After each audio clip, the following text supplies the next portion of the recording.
Muy buenos días. Somos estudiantes de la Universidad José Faustino Sánchez Carrión de la Escuela de Sociología. En este día vamos a dar una exposición sobre un tema muy importante que es la interacción simbólica. Comenzando con nuestro tema, tenemos que conocer primeramente qué es una interacción simbólica. Bueno, la interacción simbólica es un proceso por lo cual los humanos interactuamos mediante símbolos, logrando construir un propio significado. Nos dice que la interacción simbólica, mediante la interacción simbólica adquirimos información e ideas, entendemos de nuestras experiencias y de los demás, lo cual en este proceso de interacción simbólica existen varias opiniones. En la opinión de Mitz nos habla sobre la interacción simbólica. La opinión de Gottman nos habla de el enfoque dramático. En la opinión de Garfinkel nos habla con la etnometodología, y la opinión de Omas nos habla en el intercambio social. Bueno, también nos entendemos qué es interacción y estructura social. Bueno, la interacción y estructura social nos dice que es una perspectiva de acción que pone énfasis como la gente construye sus propios mundos, o también nos dice una perspectiva estructural que nos dice que hace énfasis en los patrones sociales relativamente que se nos han impuesto. Bueno, también nos dice el interaccionismo simbólico está unido por dos temas muy importantes, que es señal y gesto. Acá entendemos que señal nos dice que se refiere a una cosa específica que establece un significado preciso y único. También nos habla con señal, que nos hace entender y nos dice que cada señal tiene un solo significado y una sola respuesta, que nos dice que la señal establece significados que son precisos y uniformes. En cambio, el símbolo dice que es una designación arbitraria, que se refiere al mundo de cada persona, que nos dice los símbolos, como también se dice que es una designación arbitraria, ambigua y abstracta. También Herbert Blumer nos habla de 3 puntos principales sobre la interacción simbólica. El primer punto nos dice que los seres humanos actúan hacia los objetos en base a los significados. El segundo punto nos dice que el significado surge en la interacción social. Y el tercer punto nos habla que los significados se modifican a través de un constante proceso de interpretación.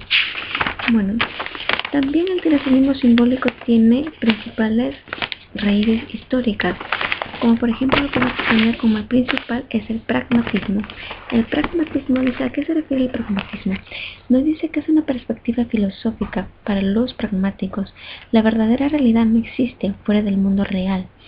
Se crea a medida que actuamos dentro y hacia el mundo. También nos dice que las personas recuerdan en base de su conocimiento del mundo sobre lo que ha demostrado útil para ellas. El pragmatismo es una postura técnica filosófica.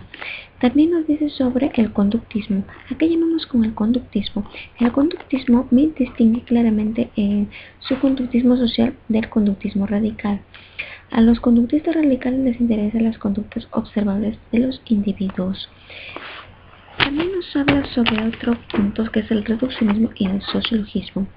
Bueno, Blumer acuñó el término interaccionismo simbólico, mientras Smith apalmó las diferencias de interaccionismo simbólico mediante el conductismo. Blumer creía que el interaccionismo simbólico batallaba en dos frentes, contra el conductismo racionalista y el conductismo sociologista. Entramos con George Smith. Nos habla sobre la prioridad de lo social.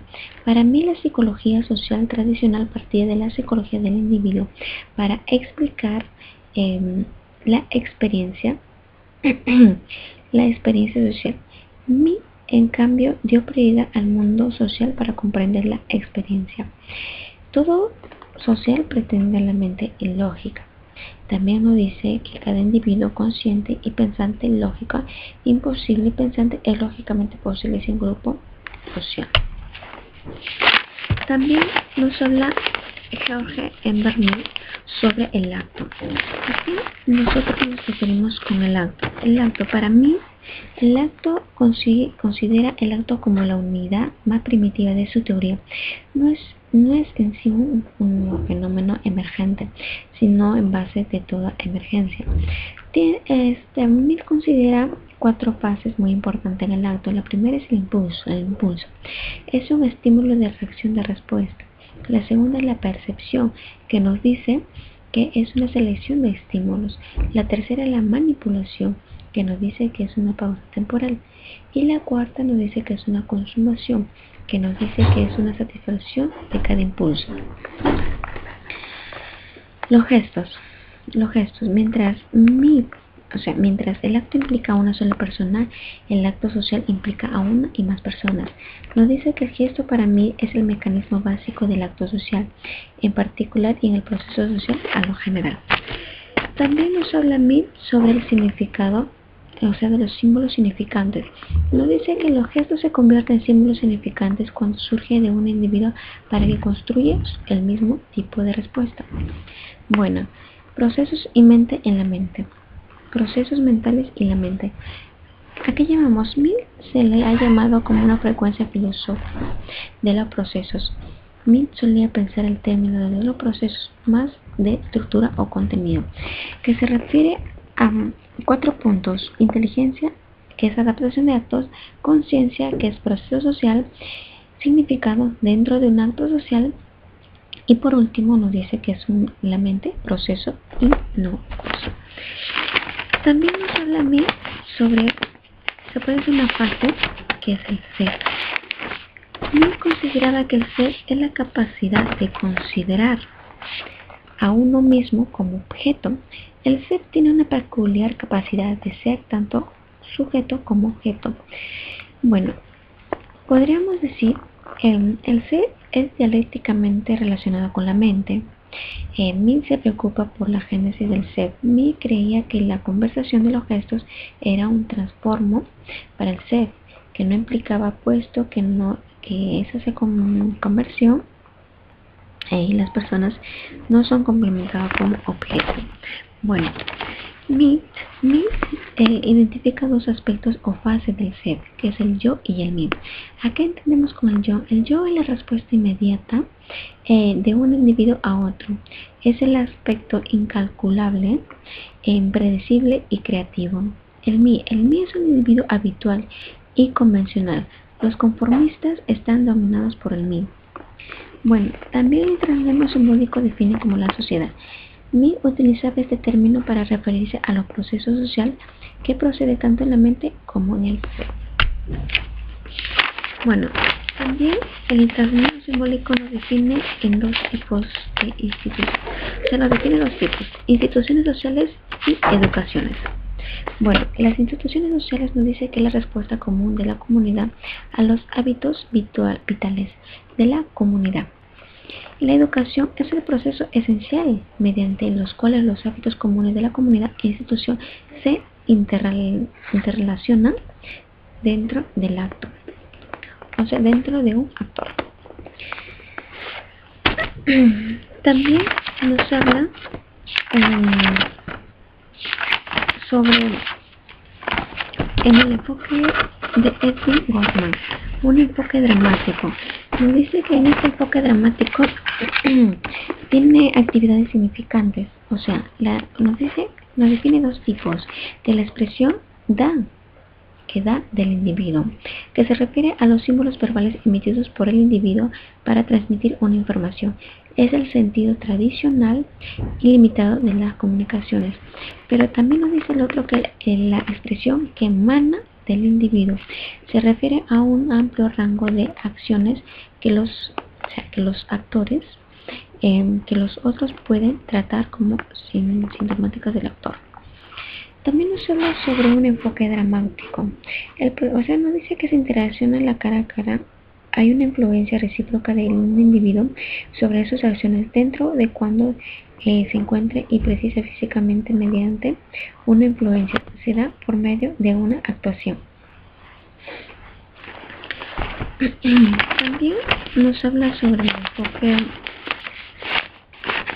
dramático, pero nos habla sobre 3 tipos. Gottman nos propone un enfoque dramático de la interacción, puesto que los individuos mantienen un control expresivo y cuidan los detalles de sus actuaciones. donde la cual vamos a tener la fachada, la apariencia y los modales. Estos tipos ideales de sí mismo, el ser demasiado humano y el ser demasiado socializados. También Erving Goffman nos dice que su análisis de la tensión entre el yo y el mí es espontáneo del mí. También el CEP nos habla sobre el ritual de la interacción.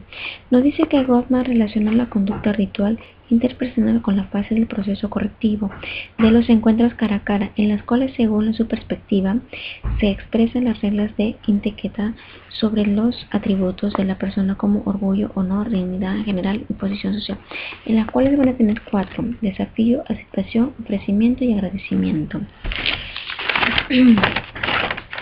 En lo cual vamos a concluir con la crítica de Erving Goffman. Bueno, mayormente Erving Goffman pretende ser descriptivo y no expresa por ser este motivo ningún juicio de valor sobre este tipo de una sociedad estudiada. Bueno, las condiciones de los encuentros sociales adolecen de falta de categorías analíticas y explicativas. Bueno, espero haber introducido un poco con respecto al tema de interacción simbólica. Muchísimas gracias por su atención.